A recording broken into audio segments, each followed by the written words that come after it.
आरोप की सजा देती है। जिसने जो किया होगा वह फल भी भोगेगा। मामले न्यायालय में है, मेरिट के आधार पर न्यायालय निर्णय ले रही है, तो उसमें सरकार और पार्टी को दोषारोपण करने का कोई मतलब नहीं होता है।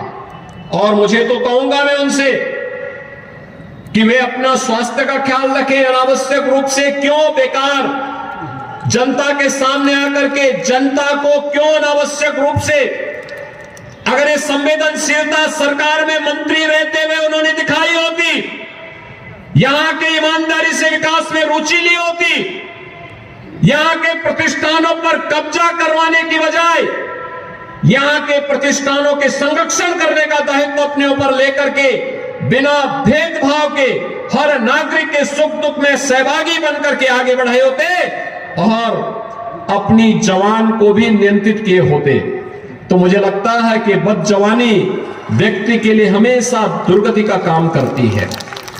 और मुझे लगता है कि यह आज भी हम उनसे यही कहेंगे। किस किस प्रकार के वक्तव्य निकाले जाते हैं, कभी बहन बेटियों के लिए, कभी संवैधानिक संस्थाओं के लिए, कभी प्रशासन के लिए।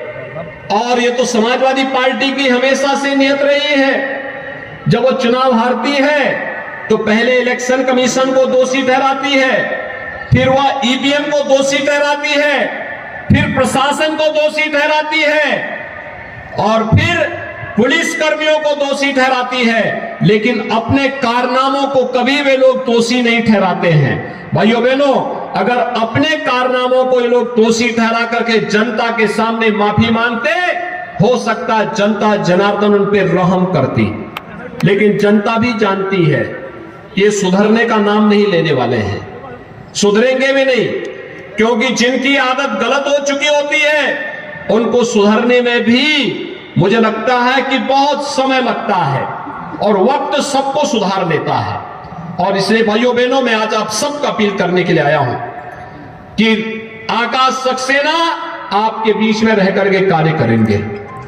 आकाश सक्सेना भारतीय जनता पार्टी के हमारे जनप्रतिनिधि और पदाधिकारियों के साथ मिलकर के यहां के व्यापारियों, यहां के उद्यमियों, यहां के हस्तशिल्पियों, यहां के कारीगरों, इन सब के साथ मिलकर के रामपुर को उसकी पुरातन पहचान दिलाने का काम करेंगे।